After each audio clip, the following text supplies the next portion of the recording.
कहानी की शुरुआत में हमें एक टाइम मशीन को दिखाया जाता है जिसकी मदद से कोई भी टाइम ट्रेवल करके समय में पीछे जा सकता था। एक आदमी उस मशीन में कदम रखता है और जैसे ही वो मशीन शुरू हुई वो समय में 45 साल पीछे चला गया। वहां उसे किसी खास मकसद के लिए भेजा गया था, पर उसके शरीर पर एक भी कपड़े नहीं थे, इसीलिए वो अपने लिए कपड़े ढूंढने लगता है। वहां उसे कुछ गुंडे मवाली दिखाई दिए जो उसे बिना कपड़ों के देखकर उसका मजाक उड़ाने लगते हैं। वो आदमी उनके पास आया और उनसे उनके कपड़े मांगे, पर वो उस पर हंसने लगते हैं। उसकी भारी भरकम बॉडी देखकर भी उन्हें उससे जरा भी डर नहीं लग रहा था, क्योंकि उनके पास गन्स थी। इससे पहले फ्यूचर से आया वो आदमी उन्हें अपनी असली पावर्स दिखाता। पीछे से उसे कोई आवाज लगाता है। हम यहाँ एक और आदमी को देखते हैं जो हूबहू उसकी तरह दिखता था। वो बोला, मुझे तुम्हारा ही इंतजार था, और बस इतना कहकर वो उस पर गोलियां चलाने लगा, जिसके बाद वो आदमी भी उस पर हमला कर देता है। हम देखते हैं कि ये दोनों कोई मामूली इंसान नहीं थे, बल्कि ये फ्यूचर से आए एडवांस्ड रोबोट्स थे जिन्हें टर्मिनेटर्स कहा जाता था। वो बूढ़ा टर्मिनेटर उससे लड़ने की कोशिश करता है, पर उसी का ही एडवांस्ड वर्जन होने की वजह से वो उससे बहुत ज्यादा ताकतवर था। उस नए टर्मिनेटर ने उसे बहुत मारा, जिससे कुछ देर के लिए उसका सिस्टम बंद पड़ जाता है। इससे पहले वो उसके पुर्जे अलग कर देता। किसी ने उसके सीने पर गोली चलाई और उसका पावर सोर्स डिस्ट्रॉय करके उसका काम तमाम कर दिया। इसी तरह वो फ्यूचर से आए टर्मिनेटर्स को ठिकाने लगाया करते थे। इसके बाद हमें भविष्य की दुनिया को दिखाया जाता है, जहां इन जैसे टर्मिनेटर्स ने पूरी धरती पर कब्जा कर लिया था। ये रोबोट्स इंसान को खतरा मानते थे, इसलिए उन्होंने धरती के सारे इंसानों को मार डाला और जो बचे थे उन्हें अपना गुलाम बना लिया। हम यहाँ इंसानों के नेता जॉन कॉनर को देखते हैं, जिसने उन टर्मिनेटर्स से लड़ने के लिए लोगों की एक आर्मी तैयार की थी। जॉन जानता था कि इंसानों और मशीनों की लड़ाई तब तक नहीं खत्म होगी जब तक वो स्काईनेट को खत्म नहीं कर देते। स्काईनेट एक आर्टिफिशियल इंटेलिजेंस है जो उन सारे टर्मिनेटर्स को कंट्रोल करता है। उसके बिना वो सब टर्मिनेटर्स टिन के डब्बे के अलावा कुछ नहीं थे। आखिरकार वो दिन आ ही गया जब इस 40 साल से चली आ रही लड़ाई का अंत होना था। जॉन कॉनर अपने लोगों के साथ स्काईनेट के कोर तक पहुंचकर उसे डिस्ट्रॉय कर देता है, जिससे वो ये लड़ाई जीत जाते हैं। वो सभी अपनी जीत का जश्न मना ही रहे थे कि तभी जॉन ने देखा कि स्काईनेट ने टाइम ट्रेवल मशीन का यूज कर एक टर्मिनेटर को समय में पीछे भेज दिया था। स्काईनेट ने ऐसा इसलिए किया था ताकि वो टर्मिनेटर समय में पीछे जाकर जॉन कॉनर की मां को मार डाले और जॉन कॉनर कभी पैदा ही ना हो सके। इस तरह अगर जॉन पैदा ही नहीं होगा तो वो कभी स्काईनेट को हरा ही नहीं पाएगा। जॉन का अस्तित्व अब खतरे में आ चुका था। अगर उसे खुद को बचाना है तो उसे हर हाल में उस टर्मिनेटर को खत्म करना होगा जो उसकी मां को मारने गया है। वो खुद समय में पीछे नहीं जा सकता था, इसलिए वो किसी ऐसे को चुनता है जो पीछे जाकर उस टर्मिनेटर को रोक सके। हम यहाँ कायल रीस नाम के एक सोल्जर को देखते हैं, जिसे जॉन ने बचपन में मशीनों के हाथों मारे जाने से बचाया था। वो इस मिशन पर जाने को तैयार था, जिसके बाद वो उसे समय में पीछे भेजने की तैयारी करने लगते हैं। जॉन कायल को समझाता है कि जिस टाइम में तुम जा रहे हो वहाँ मेरी माँ डरी हुई और कमजोर होंगी। वो लड़ना और अपना बचाव करना नहीं जानती। बस इतना याद रखना कि उन्हें तुम्हारी जरूरत पड़ेगी, पर वो ये जानती नहीं है। इसके बाद कायल उस टाइम मशीन में जाता है, पर जैसे ही टाइम मशीन स्टार्ट हुई उनके बीच छुपकर बैठा एक टर्मिनेटर जॉन पर हमला कर देता है। वो बोला, तुम्हें क्या लगा ये इतना आसान होगा? उसे खतरे में देख कायल उसे बचाने की कोशिश करता है, पर तब तक बहुत देर हो चुकी थी। टाइम मशीन उसे समय में पीछे टेलीपोर्ट कर देती है। वो एक भिखारी की पैंट चोरी करके वहां से भाग ही रहा था कि तभी एक पुलिस वाला उसके पीछे पड़ जाता है। इससे पहले वो उसे कोई नुकसान पहुंचाता, कायल उससे उसकी गन छीन लेता है और उससे पूछता है, ये कौन सा साल है? पुलिस वाला बताता है कि आज 12 मई और साल 1984 चल रहा है। इसी दिन तुम यहाँ आए थे। ये सुनते ही कायल के कान एकदम से खड़े हो जाते हैं, क्योंकि उसे कैसे पता चला कि वो फ्यूचर से आया है। पता चला कि सामने खड़ा पुलिस वाला भी एक टर्मिनेटर था जो उसी के आने का इंतजार कर रहा था। उसने कायल पर हमला कर दिया, पर कायल उसे गोली मारकर वहां से भाग जाता है। हम देखते हैं कि वो वाला टर्मिनेटर लिक्विड मेटल से बना था जो खुद को मिनटों में रिपेयर कर लेता है। कायल दौड़कर एक मॉल में आकर छुप जाता है, पर उस टर्मिनेटर ने उसका पीछा नहीं छोड़ा और उसे मारने की पूरी कोशिश की। उससे बचते हुए कायल गलती से 2 पुलिस वालों से टकरा जाता है, जिसके बाद वो उसे चोर समझकर अरेस्ट कर लेते हैं। कायल उन्हें बताता है कि वो इसी तरफ आ रहा है, मेरी बात मानो वरना सब के सब मारे जाओगे। पर वो पुलिस वाले उसकी बात को हंसी में टाल देते हैं। वो उसे वहां से ले ही जा रहे थे कि तभी T-1000 ने उन पर हमला कर एक को मार डाला। कायल जल्दी से उसकी हथकड़ियां खोलने को कहता है, पर अब उनका बचना मुश्किल लग रहा था। टर्मिनेटर उन्हें मारने ही वाला था कि तभी एक ट्रक उसे जोर की टक्कर मारकर दूर गिरा देता है। एक लड़की उसे जल्दी से अपने साथ चलने को कहती है, जिसके बाद कायल उस ट्रक में बैठकर वहां से भाग जाता है। उसकी जान तो बच गई, पर जाते जाते T-1000 उस ट्रक पर अपना एक छोटा सा हिस्सा छोड़ देता है, जिसकी मदद से वो उन्हें आसानी से ट्रैक कर सकता था। कायल को पता चला कि उसे बचाने वाली लड़की कोई और नहीं बल्कि जॉन कॉनर की मां सेरा कॉनर है। उसे यकीन ही नहीं हो रहा था कि वो टर्मिनेटर्स के बारे में इतना सब जानती है, क्योंकि जॉन ने तो उसे कुछ और ही बताया था। उसे लगा था कि वो अबला नारी होगी, पर वो तो फुल ऑन एक्शन पैक निकली। सेरा ये भी जानती थी कि उसे जॉन ने भेजा है, पर उसने उसे बताया कि सब बदल चुका है। उन्होंने तुम्हें जिस 1984 में भेजा है उसका वजूद खत्म हो चुका है। कायल को उसकी वैन में एक टर्मिनेटर पड़ा हुआ मिला, जिसकी उसने बुरी हालत कर दी थी। तभी उसने वहां एक और टर्मिनेटर देखा, जिसे देखते ही वो एकदम से घबरा जाता है। वो गन लेकर उसे खत्म करने जाता है, पर उस बूढ़े टर्मिनेटर ने उसे मारकर बेहोश कर दिया। जब उसे होश आया तो उसने देखा कि वो गाड़ी चला रहा था और सेरा उसके बगल में आराम से बैठी थी, जैसे कि वो किसी ट्रिप पर जा रहे हों। कायल ने इतना पुराना टर्मिनेटर कभी नहीं देखा था। ऐसा लग रहा था कि उसे किसी ने कबाड़ से उठाया हो। सेरा ने उसे बताया कि जब वो छोटी थी तो पोप्स में मेरी जान बचाई और तब से वो मेरे साथ है। पर कायल उसे समझाता है कि टर्मिनेटर्स को सिर्फ इंसानों को मारने के लिए डिजाइन किया गया है। इसके दिमाग में कोई ना कोई ऐसी प्रोग्रामिंग जरूर होगी जिसकी वजह से आज नहीं तो कल ये तुम्हें मार देगा। पर पोप्स उसे बताता है कि उसे सिर्फ सीरा कोनर की हिफाजत के लिए प्रोग्राम किया गया है। कायल को एक मशीन पर बिल्कुल भरोसा नहीं था। वो उससे पूछता है,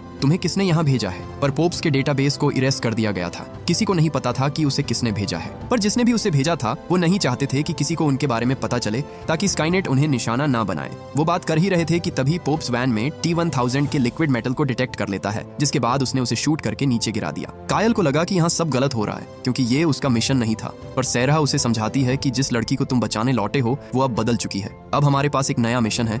वो फ्यूचर में जाकर स्काईनेट को रोकने वाले थे। वो बात कर ही रहे थे कि तभी T-1000 उन पर हमला कर देता है। वो अपनी कार से निकलकर सीधा उन पर छलांग लगा देता है, पर कायल ने उसे शूट करके नीचे गिरा दिया। इसके बाद वो एक बंकर में आते हैं। कायल कहता है, हम रुक नहीं सकते वरना वो हमें ढूंढ लेगा। पर वो यही तो चाहती थे। टर्मिनेटर एक बार फिर उन पर हमला कर देता है। कायल उस पर फायर करता है, लेकिन तभी T-1000 ने उस कबाड़ पड़े टर्मिनेटर में लिक्विड मेटल की एक बूंद डालकर उसे फिर से एक्टिवेट कर दिया। वो उसे मारने ही वाला था कि तभी कायल उसे शूट कर देता है, पर आग की लपटें उसका कुछ नहीं बिगाड़ पाती, जिसके बाद उसे भागना ही पड़ता है। टर्मिनेटर एक लोहे की रोड उठाकर कायल पर कई बार हमला करता है, जिससे वो मरते मरते बचा। मौका पाते ही उसने उसे करंट का झटका दिया, पर इससे भी उसे कुछ नहीं होता। वो जल्दी से अपनी गन तक पहुंचने की कोशिश करता है। इससे पहले टर्मिनेटर उसके सर का कचूमर बना देता, कायल उसे शूट करके उसकी खोपड़ी उड़ा देता है। उधर सेरा जाल बिछाकर उस टर्मिनेटर के आने का इंतजार करने लगती है, पर तभी वहां एक की जगह दो कायल रीस आ जाते हैं। उन दोनों में से कोई एक टर्मिनेटर था, पर असली वाला कायल रीस कौन है ये पता करना बहुत ही मुश्किल था। आखिर में सेरा अंदाजा लगाकर एक के पैर पर गोली मारती है, जिससे उन्हें टर्मिनेटर का पता चल जाता है। इसके बाद उसने ऊपर लगे एसिड टैंक्स पर गोलियां चला दी, जिससे निकलने वाला एसिड T-1000 को पिघलाने लगता है। एसिड रेन से बाहर निकलते निकलते वो पूरी तरह खत्म हो चुका था, पर उसका बचा हुआ कुछ हिस्सा सेरा पर अटैक कर देता है। इससे पहले वो उसे मार डालता, पोप्स ने उसकी गर्दन पकड़ी और उसे एसिड में नहला दिया, पर इस कोशिश में उसके हाथ का मांस भी गलकर खत्म हो जाता है। कायल को पता चला कि उन्होंने फ्यूचर में जाने के लिए एक टाइम मशीन बना ली थी, पर उसे चलाने के लिए जो टेक्नोलॉजी चाहिए थी वो इस समय में नहीं थी। वो टर्मिनेटर्स को मारकर उनकी चिप्स निकाल लिया करते थे और उन्हें जोड़कर ही उन्होंने इसे तैयार किया था। पोप्स ने टाइम मशीन को 1997 में सेट किया और कहा, तुम दोनों को यहाँ से जल्दी जाना होगा। सेरा उसे भी साथ चलने को कहती है, पर उसका हाथ मांस से ना ढका होने की वजह से वो मशीन में नहीं जा सकता था। सब कुछ प्लान के मुताबिक चल रहा था, पर तभी कायल उसे कहता है, हमें 1997 में नहीं बल्कि 2017 में जाना चाहिए। सेरा को उसकी ये बात एकदम बेतुकी लगी, क्योंकि तब तक स्काईनेट पूरी दुनिया पर कब्जा कर चुका होगा। उन्हें उस कंप्यूटर प्रोग्राम को लॉन्च होने से पहले रोकना था, न कि लॉन्च होने के बाद। कायल उसे बताता है कि तुम बिल्कुल सही थी, फ्यूचर चेंज हो चुका है। उसने बताया कि जब वो टाइम मशीन में था तब उसने ऐसी दुनिया देखी जो मेरी दुनिया से बिल्कुल अलग थी। मेरी दुनिया में जब मैं 13 साल का था तो मशीनों ने धरती पर कब्जा कर लिया था, लेकिन जो यादें मैंने उस टाइम मशीन में देखी थी उसमें ऐसा कुछ नहीं हुआ था। वो बोला, स्काईनेट 1997 में नहीं बल्कि 2017 में इस दुनिया पर कब्जा करेगा और हम तभी उसे रोक सकते हैं। पोप्स जो वहीं खड़ा सब सुन रहा था कहता है,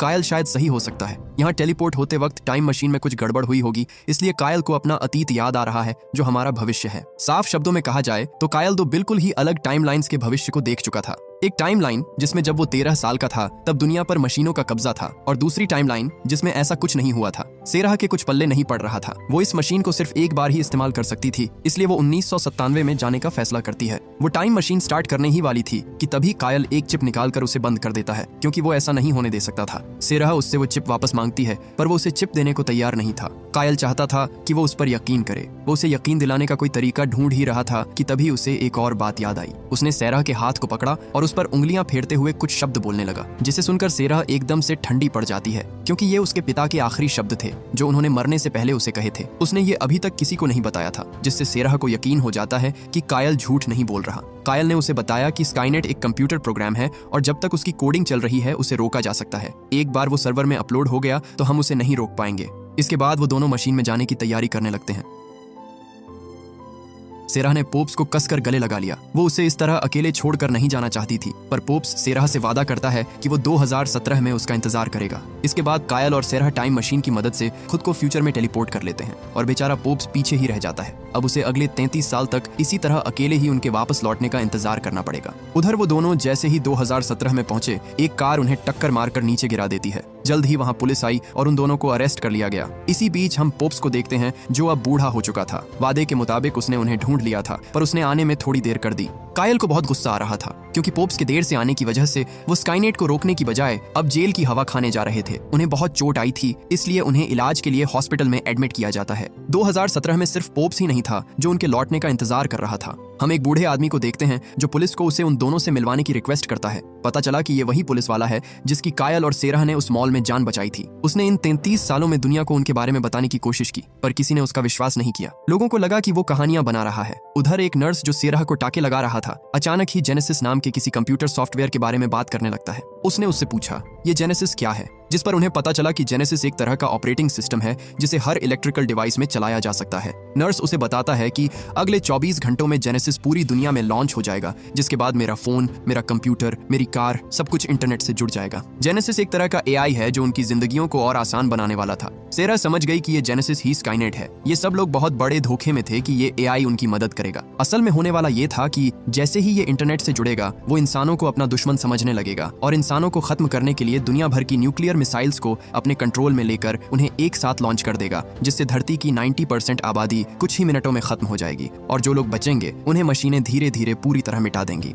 जल्द ही वहां पुलिस आई। उन्हें अपने डेटाबेस में सेरह का कोई रिकॉर्ड नहीं मिला था, जैसे कि वो हवा से टपकी हो, जबकि कायल का केस थोड़ा अलग था। उन्हें एक बच्चा मिला था जिसके उंगलियों के निशान हूबहू उसकी उंगलियों से मेल खाते थे और वो बच्चा सिर्फ 12 साल का था। वो बात कर ही रहे थे कि तभी वहां ब्रायन आ जाता है। वो बोला, पहचाना मुझे? तुम दोनों ने 33 साल पहले मेरी जान बचाई थी। वो समझ गया कि वो दोनों फ्यूचर से आए थे और वो उनकी मदद करना चाहता था, पर पुलिस उसे अपने साथ बाहर ले जाती है। उनके जाने के बाद उन दोनों ने अपने हाथ की हथकड़ियां खोली और वहां से भागने ही वाले थे कि तभी कायल को एक जानी पहचानी आवाज सुनाई दी। जैसे ही दरवाजा खुला, वो अपनी आंखों के सामने जॉन को खड़ा पाता है। उसे देखते ही कायल ने उसे गले लगा लिया क्योंकि उसे उम्मीद नहीं थी कि वो जिंदा होगा। जॉन ने उन दोनों पुलिस वालों को बेहोश कर दिया और उन्हें वहां से बाहर लेकर जाने लगा, पर तभी सेरह को याद आया कि वो एक टर्मिनेटर भी तो हो सकता है। उसने कहा, साबित करो कि तुम जॉन ही हो। जिसके बाद जॉन उन्हें उनकी ऐसी ऐसी बातें बताता है जो सिर्फ असली जॉन कॉनर को ही पता थी। उधर हम पोप्स को देखते हैं जो उस हॉस्पिटल में आ जाता है। उसने देखा कि जॉन उन दोनों को अपने साथ लेकर जा रहा था। कायल जॉन से पूछता है, तुम यहाँ पहुंचे कैसे? जिस पर जॉन उसे बताता है कि मैं भी तुम्हारी तरह भविष्य से आया हूँ। इसके बाद वो उसे एक ऐसा सच बताता है जिसे सुनकर उसके पैरों तले जमीन खिसक जाती है। उसे पता चला कि असल में वो जॉन का पिता है। सेरह ये बात शुरू से जानती थी, पर उसने उसे बताया नहीं क्योंकि वो सही समय नहीं था। वो बात कर ही रहे थे कि तभी वहां पोप्स आया और उसने जॉन को गोली से उड़ा दिया। जॉन का बहुत सारा खून बहता है जिस वजह से उसकी मौत हो गई। जब कायल ने उसे रोकने की कोशिश की तो वो कायल का गला दबा देता है, जो देख सेरह ने उसके सर पर बंदूक तान दी। वो पोप्स को उसे छोड़ने के लिए कहती है, पर तभी हम देखते हैं कि जॉन एक बार फिर उठ खड़ा होता है क्योंकि अब वो भी एक टर्मिनेटर बन चुका था। हमें पता चला कि कायल के टाइम ट्रेवल करते वक्त जब स्काईनेट ने उस पर हमला किया था तो उसने उसे मारा नहीं था। स्काईनेट को एहसास हो चुका था कि वो बार बार क्यों इंसानों से हार जाता है, इसलिए उसने इस बार जॉन को ही सेलुलर लेवल पर बदलकर उसे एक टर्मिनेटर बना दिया, जिसके पास जॉन कॉनर का दिमाग और स्काईनेट की ताकत दोनों थी। जॉन कहता है, अब मैं इंसानों को खत्म नहीं करना चाहता, बल्कि मैं चाहता हूँ कि हम सब एक साथ मिलकर रहे। उसके कहने का मतलब था कि वो दुनिया के हर इंसान को टर्मिनेटर में बदलना चाहता था। इससे पहले वो उन्हें कोई नुकसान पहुंचाता, पोप्स उस पर हमला कर देता है, पर जॉन उससे कहीं ज्यादा ताकतवर था। वो दोनों आपस में लड़ते लड़ते एक एमआरआई मशीन के पास आ जाते हैं जिसमें लगा हाई मैग्नेटिक फोर्स वाला मैग्नेट जॉन के सेल्स को अपनी ओर खींचने लगता है। सेरह पॉप को वहां से ले जाती है, जिसके बाद कायल ने उस मशीन की पावर और बढ़ा दी, जिससे जॉन उससे बुरी तरह चिपक जाता है। कायल कुछ भी करके जॉन को ठीक करना चाहता था, पर जॉन अब इंसानों की नहीं बल्कि स्काईनेट के इशारों पर चलने वाला एक कठपुतली बन चुका था। इसके बाद पोप्स उन दोनों को एक सेफ जगह पर ले जाता है। पिछले 30 सालों में उसने इस दिन के लिए ढेर सारे हथियार इकट्ठे किए थे, पर उसे पता नहीं था कि स्काईनेट इस बार इतना एडवांस्ड होकर वापस लौटेगा। पॉप्स कुछ स्पीकर्स को तोड़कर उनके मैग्नेट से एक ग्लव बनाता है, जिससे जॉन की मैग्नेटिक फील्ड को डिस्टर्ब किया जा सकता था। उधर सेरा देखती है कि पॉप्स ने उसके बचपन की हर चीज को अभी तक संभाल कर रखा था, जिसे देखकर वो बहुत इमोशनल हो गई। बुलेट्स लॉड करते वक्त पॉप्स के हाथ कांपने लगते हैं क्योंकि पुराना होने की वजह से उसकी मोटर्स कभी कभी काम करना बंद कर देती थीं, पर वो किसी मैकेनिक की तरह जोर से हाथ पटक कर उसे ठीक कर लेता है। इसके बाद वो उन्हें उस बिल्डिंग का नक्शा दिखाता है जहां स्काईनेट को रखा गया था। उनका प्लान था उस पूरी बिल्डिंग को उड़ाना ताकि बिल्डिंग के साथ साथ स्काईनेट भी खत्म हो जाए। वो बात कर ही रहे थे कि तभी जॉन उन्हें ढूंढते हुए वहां तक पहुंच जाता है। कायल उसे समझाने की कोशिश करता है कि तुम बदल सकते हो, पर जॉन अब वो जॉन नहीं था। जिसके बाद सेरह उसे एक बजूका से उड़ा देती है। वो तीनों एक स्कूल बस लेकर वहां से भाग गए, पर जॉन अभी मरा नहीं था। वो उन्हें ढूंढ लेता है, जिसके बाद उसने उनका पीछा किया। वो उन्हें हर हाल में रोकना चाहता था, फिर चाहे उन्हें मारना ही क्यों ना पड़े। उसने पॉप्स को खींचकर बस के बाहर फेंक दिया, पर पॉप्स इतनी आसानी से हार मानने वाला नहीं था। वो एक पुलिस वाले की कार लेकर फिर से उनका पीछा करने लगता है। इसके बाद जॉन ने टायर घुमाने वाली मेटल रोड को ही तोड़ दिया, जिससे उनकी बस बेकाबू होकर पलट जाती है। वो बस समेत नदी में गिरने ही वाले थे कि तभी पॉप्स उस बस को पकड़कर उसे पानी में गिरने से रोक लेता है। कायल को जब होश आया तो वो वहां से निकलने की कोशिश करता है, पर जॉन भी उसके पीछे पीछे ऊपर आने लगा। इससे पहले वो उसे पकड़कर उसे मार डालता। उन तीनों ने एक दूसरे का हाथ थाम लिया, जिसके बाद पोप्स उस बस को छोड़ देता है जो जॉन को अपने साथ नदी में बहा ले गई। वो लोग जैसे ही वहां से निकलने वाले थे, पुलिस ने उन्हें फिर से अरेस्ट कर लिया, जिसके बाद उन्हें पूछताछ के लिए पुलिस स्टेशन लाया जाता है। इसी बीच हम डेविड को देखते हैं, जो छोटे कायल रीस और उसकी पूरी फैमिली को फ्यूचर से आए कायल रीस से मिलवाने लेकर आया था। उधर एक ऑफिसर पॉप्स से कुछ सवाल पूछता है, पर पॉप्स पूरी इन्वेस्टिगेशन में एक बार के लिए भी अपना मुंह नहीं खोलता। जल्द ही वहां कुछ और लोग आ गए, जिसके बाद पोप्स खड़ा होकर उनमें से एक ऑफिसर को घूरने लगा। वो कुछ समझ पाते उससे पहले ही जॉन उन सबको गोली मार देता है। गोलियों की आवाज सुनते ही डेविड जल्दी से सेराह के पास आया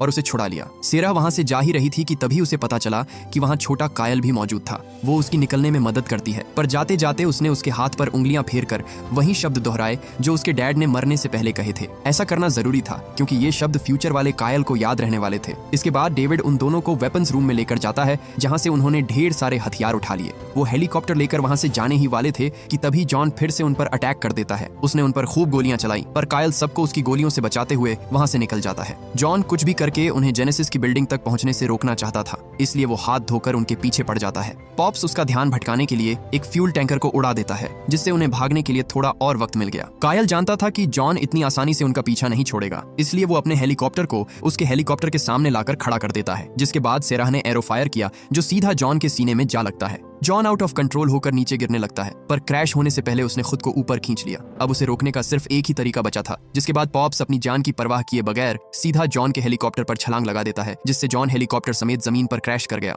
उधर कायल और सेराह जल्दी से उस बिल्डिंग में आते हैं, पर जॉन वहां उनका पहले से इंतजार कर रहा था। इससे पहले वो उन दोनों को नुकसान पहुंचाता, पॉप्स ने एक भारी भरकम लोहे के पोल को उसकी छाती के आर पार कर दिया, जिससे उन्हें भागने के लिए कुछ वक्त मिल जाता है। पॉप्स उस बिल्डिंग के चप्पे चप्पे के बारे में जानता था, क्योंकि जब ये बिल्डिंग बन रही थी तो उसने यहाँ दिहाड़ी पर मजदूरी की थी। इसके बाद वो तीनों डिवाइड होकर पूरी बिल्डिंग में बॉम्ब लगाने लगते हैं। स्काईनेट का एक होलोग्राम उन्हें रोकने की कोशिश करता है। वो कहता है, तुम मामूली इंसान मुझे नहीं रोक सकते, पर वो उसकी बातों पर ध्यान नहीं देते और काम जारी रखते हैं। उन्होंने सारे बॉम्ब्स लगा दिए, पर डेटोनेटर का बटन दबाने से पहले ही जॉन उन पर हमला कर सेराह को पकड़ लेता है। वो उनसे डेटोनेटर वापस मांगता है, वरना वो सेराह को मार डालता। सेराह पोप्स को वो बटन दबाकर सब कुछ उड़ाने को कहती है, पर ऐसा करते वक्त उसके हाथ कांपने लगते हैं, क्योंकि वो सेराह को नुकसान नहीं पहुंचा सकता था। इसी बीच वहां कायल आ जाता है। जॉन जानता था कि इंसानियत को बचाने के लिए वो ये बटन जरूर दबा देगा, जिसके बाद वो सेराह को छोड़कर उससे डेटोनेटर को छीनने की कोशिश करने लगता है। पॉप्स उसे घसीटता हुआ उन दोनों से दूर ले गया। उन दोनों के बीच जबरदस्त फाइट होती है, पर जॉन बहुत तेजी से अपना शेप बदल सकता था, जिस वजह से वो पॉप्स को बहुत मारता है।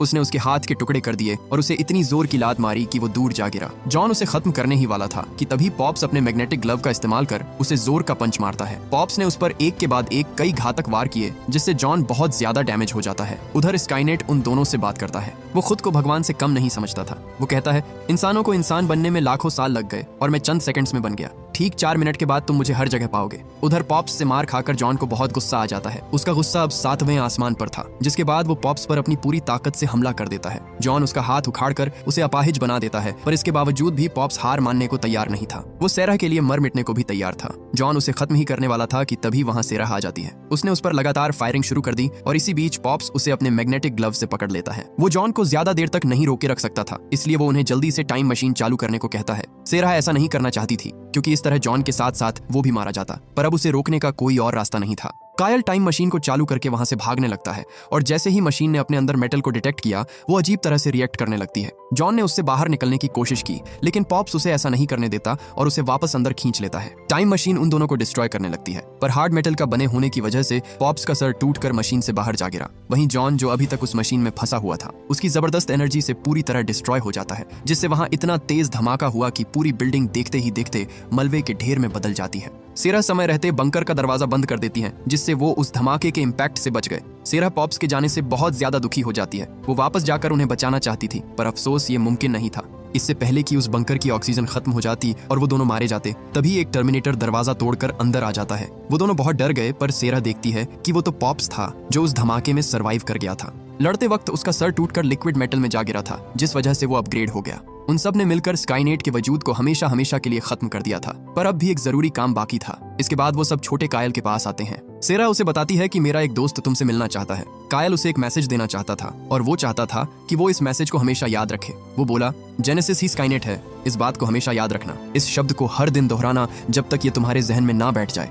उन्होंने ऐसा इसलिए किया ताकि टाइमलाइन पूरी हो सके, क्योंकि अगर छोटे कायल को ये सारी बातें याद नहीं होंगी तो फ्यूचर से आए कायल को भी टाइम ट्रेवल करते वक्त विजन्स नहीं आएंगे और वो कभी स्काईनेट को नहीं रोक पाएगा। इसके बाद वो सब एक खुशहाल जिंदगी की तलाश में आगे बढ़ जाते हैं, इस बात से अनजान की स्काईनेट अब भी पूरी तरह से खत्म नहीं हुआ था। मलबे के ढेर में हम उसके कोर को देखते हैं जो अभी तक सही सलामत था, जिसका मतलब ये है कि स्काईनेट फिर से वापस लौटेगा। और इसी के साथ ये कहानी यहीं खत्म हो जाती है। उम्मीद करता हूँ कि ये मूवी आपको पसंद आई होगी। Thank you for watching.